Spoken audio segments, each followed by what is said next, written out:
And I'm John Kleinitz. Again, thank you for joining us today. So we're going to cover the recruitment and retention of volunteers, some best practices, some things that we can do as an organization to continue to find new members, new JOQ citizens, civilians to become volunteers. We're going to talk about some statistics. We're going to hit a little on every one of our programs. We have some good videos in here to show you. And for all the volunteers in here and everybody just being here, thank you for your leadership in your communities and coming to these conventions and taking in all this valuable information. We work very hard to ensure that you have. So obviously, DAV dedicated nearly $30 million in 2022 to all of our voluntary services initiatives. It's a very significant investment in helping to continue serving our veterans and their families in our communities. VolunteerForVeterans.org, that's our overarching umbrella, all sweet things related to DAV voluntary services. Our local Veterans Assistance Program, that's direct service in the community, helping veterans and their families. Our Transportation Network, what a wonderful program. Any volunteer drivers in here? Thank you.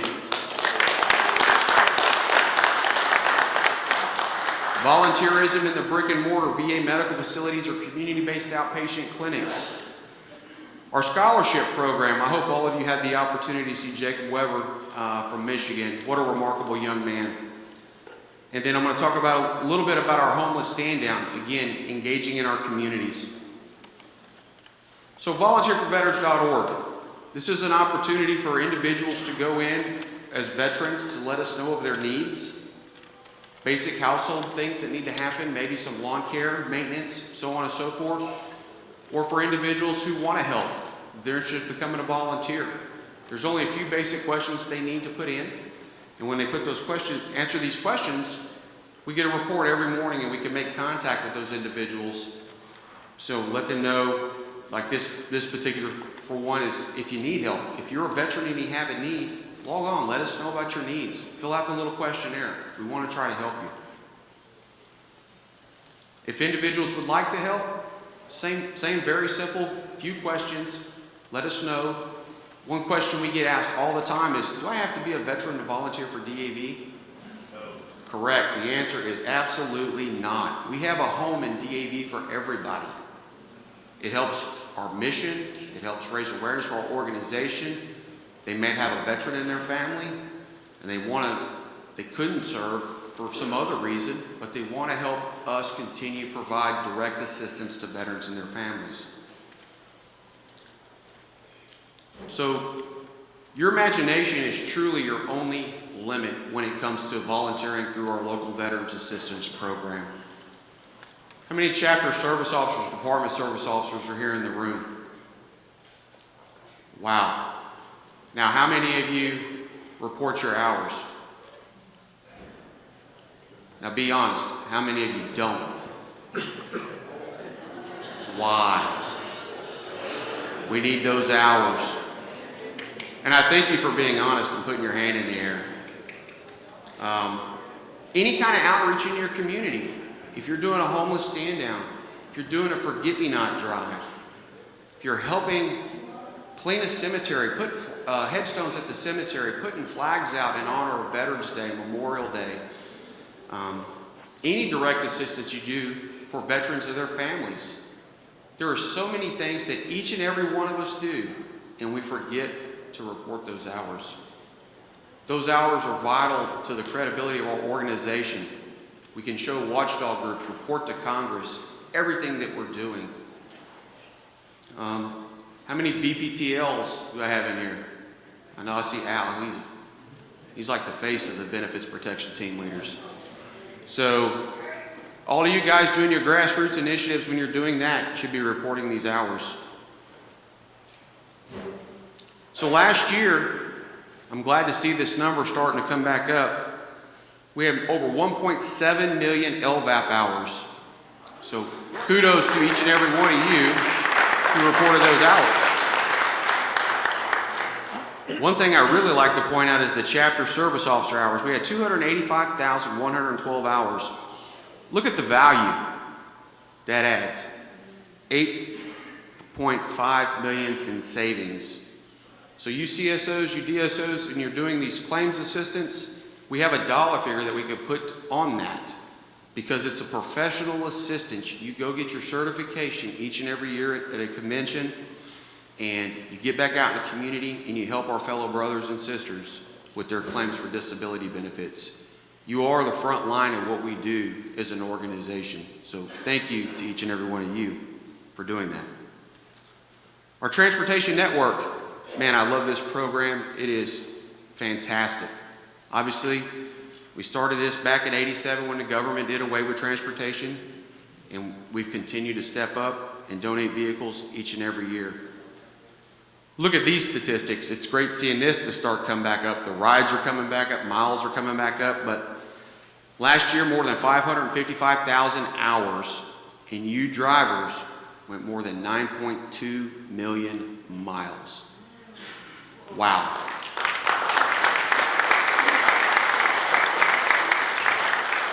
So pre-pandemic, we were transporting over 600,000 veterans a year. This past year, a little over $210,000. I love seeing this number come back up. We're up almost, we're getting where we need to go. This is an opportunity for you to find a friend, somebody who has a little extra time on their hands, and ask them to consider becoming a DAV driver and say, hey, can you give me 1 day a month? Just 1 day a month. Because 9 times out of 10, they're going to come in, they're going to give a ride to a veteran, and they're going to find out how rewarding it is and how much that volunteer driver meant to them to get them to their VA medical appointment. Then they'll say, I want to do this 4 times a month, 5 times a month. We have got to be on the lookout and help replace, bring in more volunteer drivers so the ones that are doing this every day can remain comfortable and not physically exhaust themselves. We have a great recipe for success. We've done a media ride-along in a bunch of locations across the country. And I'd like to see us do 6 or 7 of these this upcoming year. So leaving out of here, if this is of interest to you, we want to help you. We got Brian Buckwalter. Brian, would you stand up, please? Brian is the lead. He can help work some stuff out, get in touch with the public affairs officer at your facilities. Tell them what we need to do. We can get a good story of a veteran or a volunteer driver, the veteran being transported, hear their story and run it on local news. But there are a lot of things that you have to get put in place first. So you've got to get out in your area and lay the groundwork. Talk to your voluntary services chief, the director of the facility, somebody, and say, hey, how can we help bring more volunteer drivers along? What can we do to improve this? DAV has a recipe. Is this of interest to you? So our next slide here is going to be a video that shows exactly what we can do, and then I'll tell you how many new drivers we recruited after this. All right, Minnesota veterans need your help. A life-saving service that gets thousands to the doctor every year is down volunteer drivers.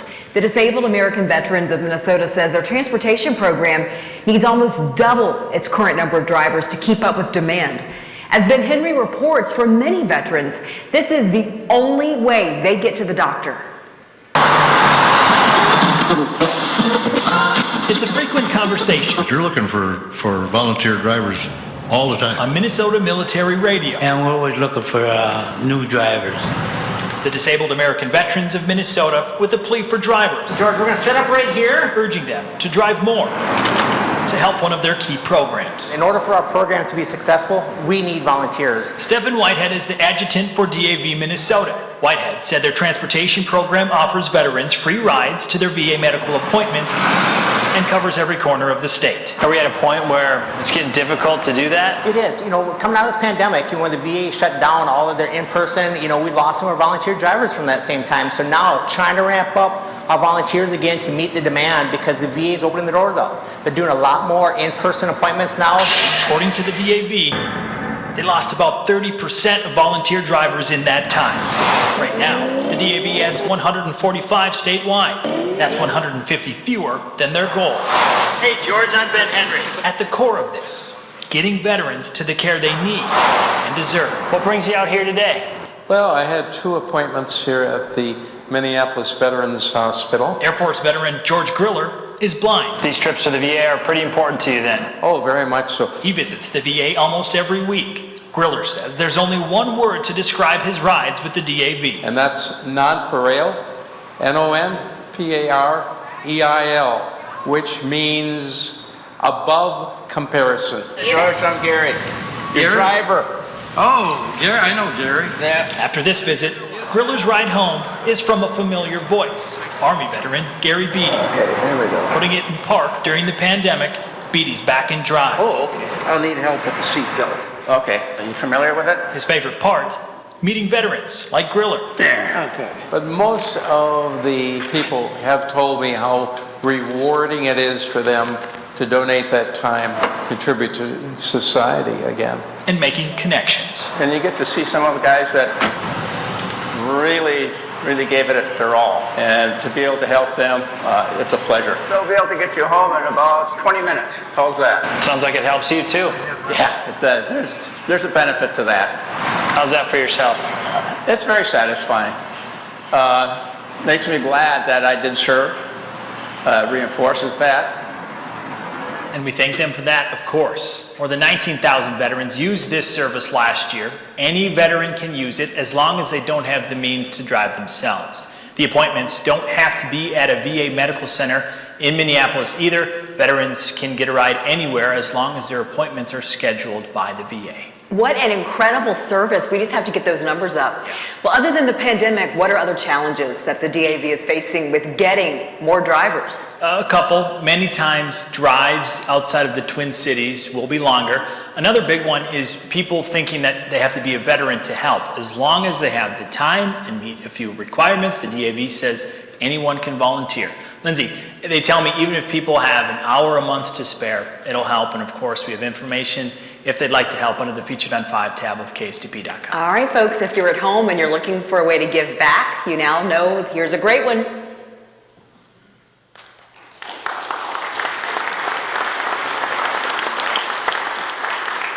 Tell me a story like that would motivate somebody to get out and make a difference in a veteran's life.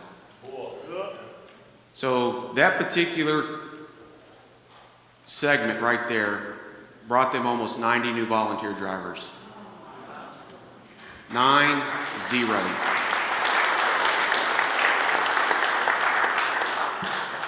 But remember, prior to that video, I said you got to lay some groundwork. So take a look at this. In order for this to be successful, we got to know what's going on, right? Brian needs to know what's going on from our communications team.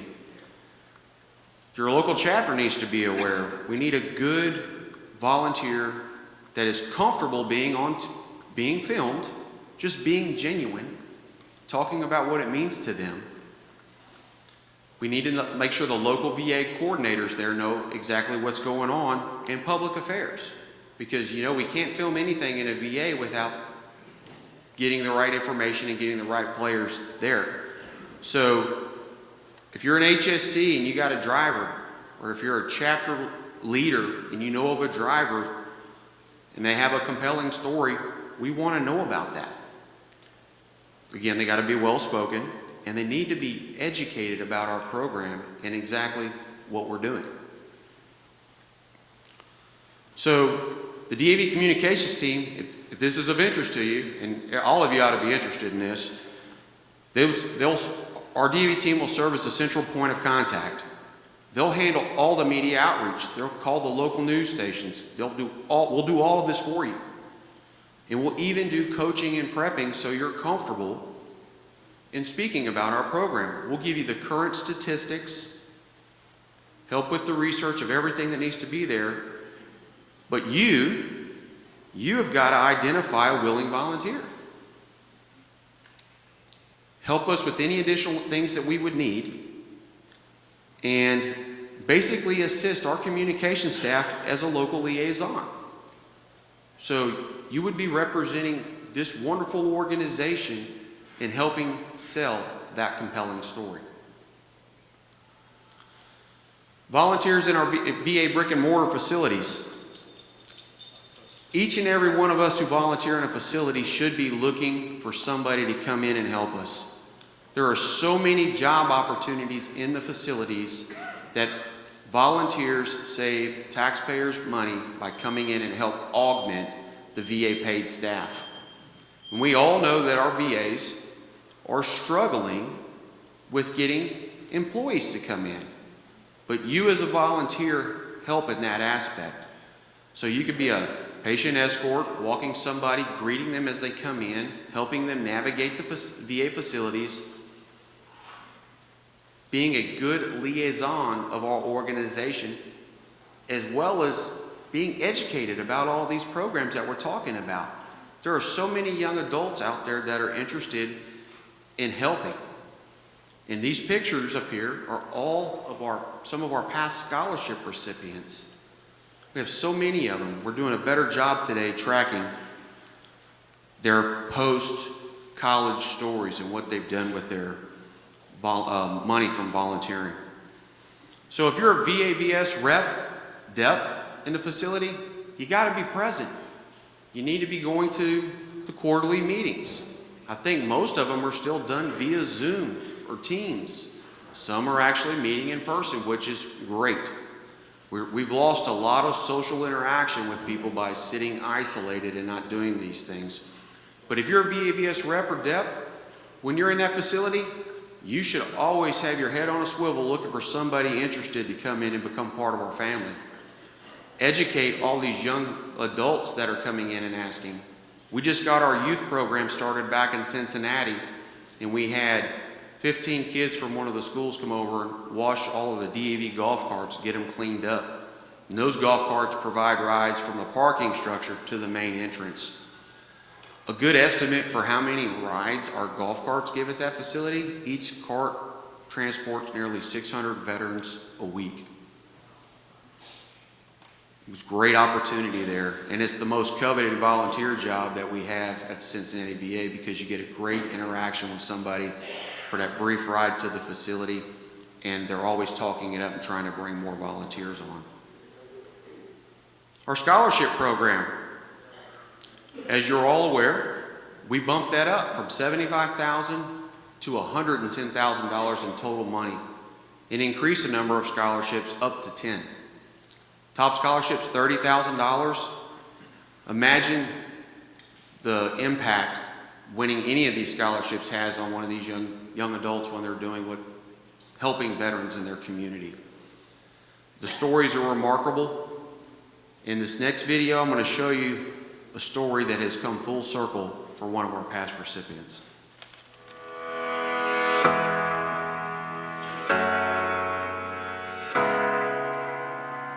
I started volunteering with the veterans more as a way to give back to these people specifically, but found through that kind of a validation towards my career as well in medicine. I went to undergrad at Northeastern in Boston, and that's where I applied the scholarship that I received because of my volunteering and, from the DAV. That's something that's very doable for young people, is to find their the closest VA related or DAV related source, whether it's healthcare or not, but just to kind of get involved, because veterans are all over the country, right? And it's not too hard to do something nice for them.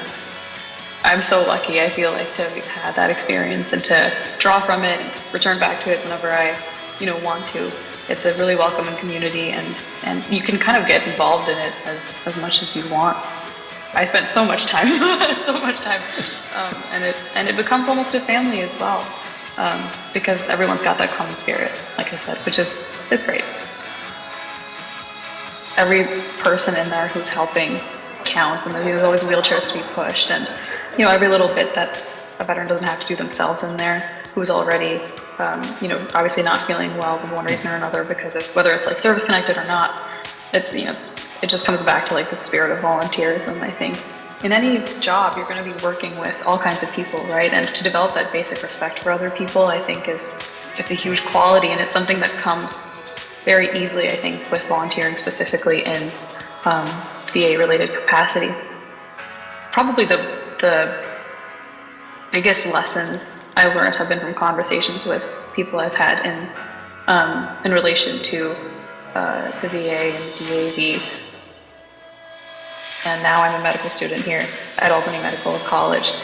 Next year I'll have the opportunity to now rotate as a medical student in the same VA where I was a volunteer.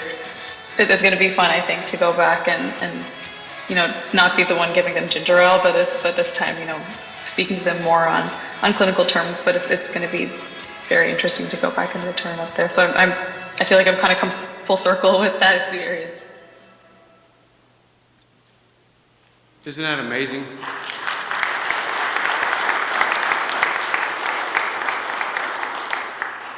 It kind of makes the hair on my arm stand up when you think about it. That young lady started volunteering in that facility, was so moved and inspired by each and every one of you, she decided to wants to become a medical student. She's doing her rotation in the same facility she volunteered in.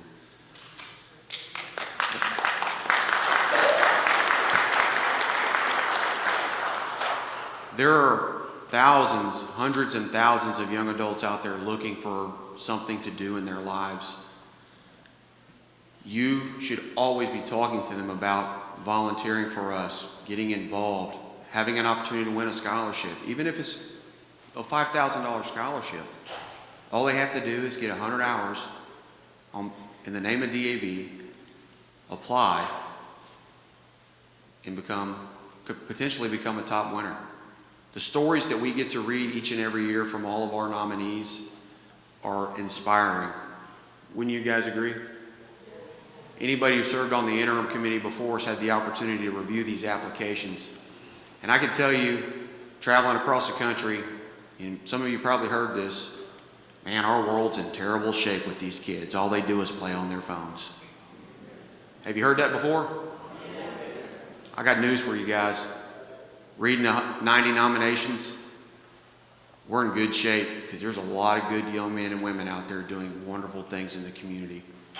Something to be mindful of is they don't have to volunteer in a VA medical facility to be eligible for it. They can volunteer in the community through our local Veterans Assistance Program.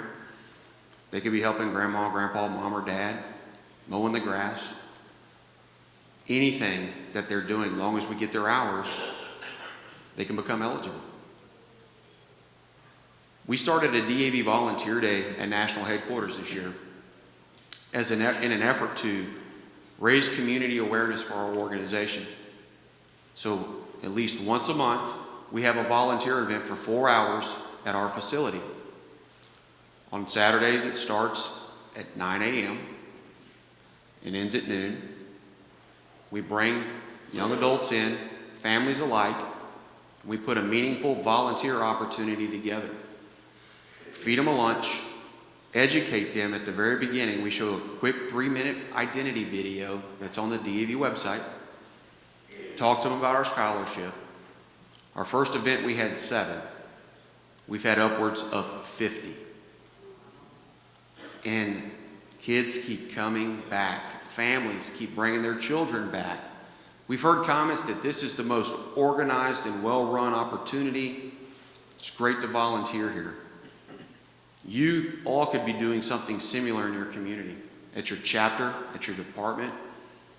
Encourage kids to come when you're doing a department convention. Have them help you hand out registrations. Do a forget-me-nots. Get kids involved. I'm certain each chapter and department has something that you have the same guys and gals coming back doing.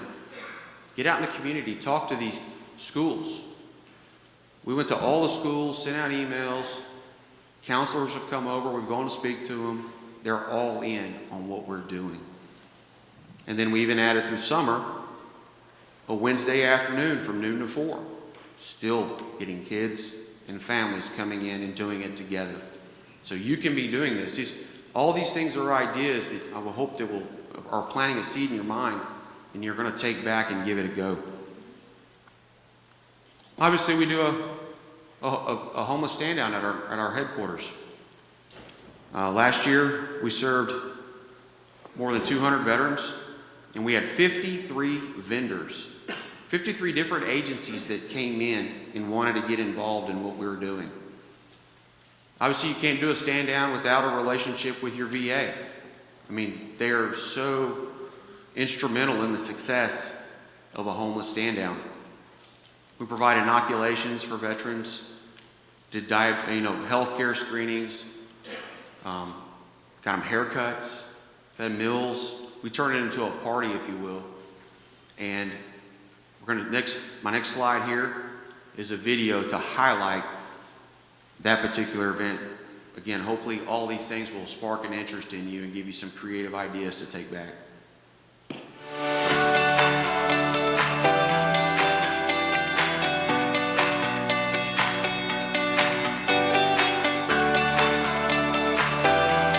No matter how you found yourself here, we are bonded as family.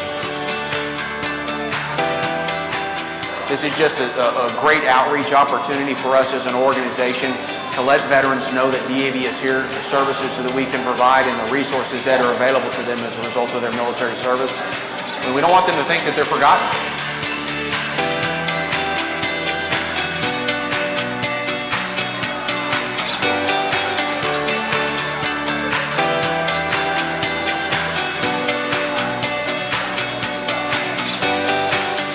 I feel fabulous. I really do. You know, it helps build your esteem. You know, also it makes you feel a part of. You know what I mean? So sometimes you reach out and do things differently. You know, and you never know what might be the outcome. You know, so overall, it's been a great day. No matter who you are, you sit down in a chair, get your hair and nails done, you're a better person at the end of the day. Your vibe, your aura is better. It's brighter. You know what I'm saying?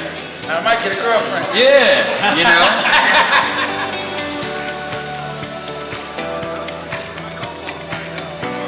This kind of support is very, very important, not only for, material things that they need, but more importantly for the mental well-being of the veterans and their families.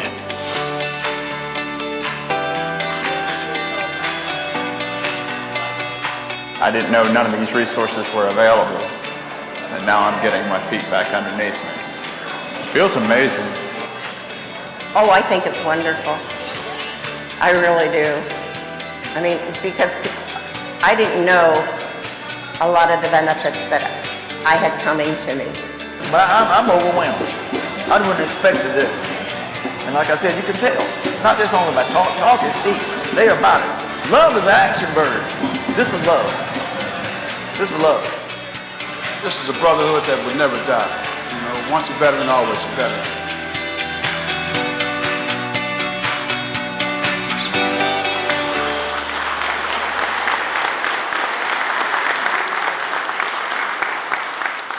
One thing I noticed in there is my hair is getting a heck of a lot grayer in the last few minutes. And I don't know if that guy got a girlfriend or not, but definitely made me laugh, and we're glad to do what we could do to help those individuals that we serve. These are all, again, opportunities, things that you can be doing. A lot of work goes into a homeless stand down or any large event, but if you get a core group of people together, you start developing those relationships in your community, you can accomplish all of these things and share them with us. Let us know what you're doing. We're always looking for good stories to share. That'll be $10. Just kidding. All right. These are some really important things to remember, and you'll hear all of us say this, but relationships are local.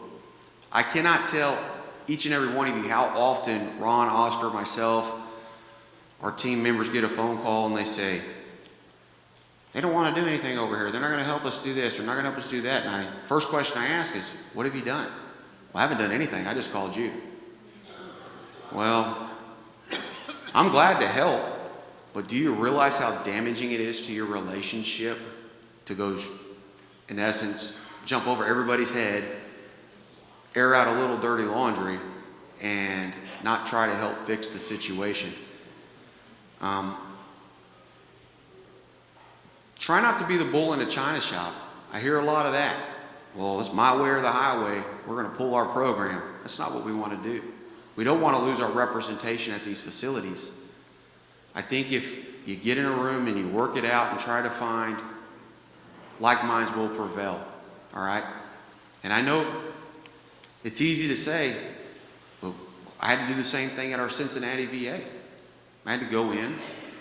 I'm the VAVS rep at the Cincinnati VA. I had to go in, sit down, and encourage the leadership to help recruit new drivers and encourage and promote our program.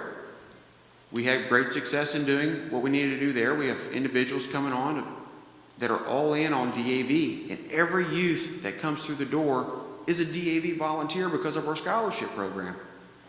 The voluntary services chief loves how much money we give away, so every kid comes through, she tells us about our program. We have 25 youth volunteering at that facility. That was because I was able to educate her on all of the programs and services we have. And keep in mind, the most precious commodity we have as humans is time. We're all on a clock. So when someone says they want to volunteer, they want to get involved, be respectful of their time. Appreciate them. Tell them thank you. You know, we send out little trinkets, if you will, gifts to recognize our volunteers. Pins when they hit milestones for miles or hours volunteered. That means a lot. Just a simple thank you. You know, when we were all little kids, our mom and dad used to say, you say please and thank you, right? So ask somebody to please consider becoming a volunteer. And if they do, or if they don't, thank them for that consideration. That's the most important thing that we can do. I've said it a bunch throughout this little presentation, but always be on the lookout for somebody to come into our family. There is a home in DAV for everyone. Anyone willing to give us that time, we want to recognize it and put their talents to use.